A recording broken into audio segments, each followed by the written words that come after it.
Hi all. நம்ம லைஃப்பில் எந்த ஒரு நல்ல விஷயம் ஆரம்பிக்கிறதுனாலும் நம்ம ஸ்வீட்டோடு ஆரம்பிப்போம், ஆமாங்களா?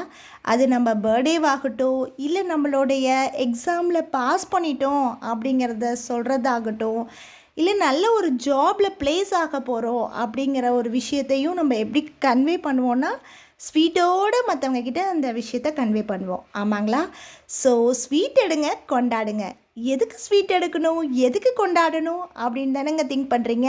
ஆமாங்க, நம்மளோட ஆர்ஜி ஃபேமிலியும் 100 ரீச் ஆகிட்டோம். So I am so happy to share this with you all. So நீங்களும் ஸ்வீட் எடுங்க, கொண்டாடுங்க.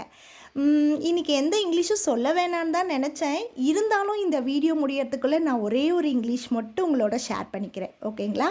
அது என்னன்னு பார்த்தீங்கன்னா, நம்ம அதிகமாக ஸ்வீட் சாப்பிட்டா நம்மளுக்கு ஒரு ஃபீல் வரும்ல. ஃபீல் மீன்ஸ் தட் திகட்டுதல். திகட்டி போயிடும். இதுக்கு மேலே என்னால் சாப்பிட முடியாது அப்படின்ற ஒரு ஃபீல் இருக்கும்ல. ஸோ அந்த திகட்டுதல் அப்படிங்கிறதுக்கு இங்கிலீஷ் வேர்டு என்னென்னு பார்த்தீங்கன்னா சேஷியேட்டிங் ஆர் கிளாய் அப்படின்னு சொல்லலாம். சேஷியேட்டிங், கிளாய் ரெண்டுமே ஒரே மீனிங் தான். உங்களுக்கு எந்த வேர்ட் கம்ஃபர்டபுளாக இருக்கோ நீங்கள் அந்த வேர்டை யூஸ் பண்ணுங்கள், ஓகேங்க. This all happens because of you. So I am so thank you to all for your support.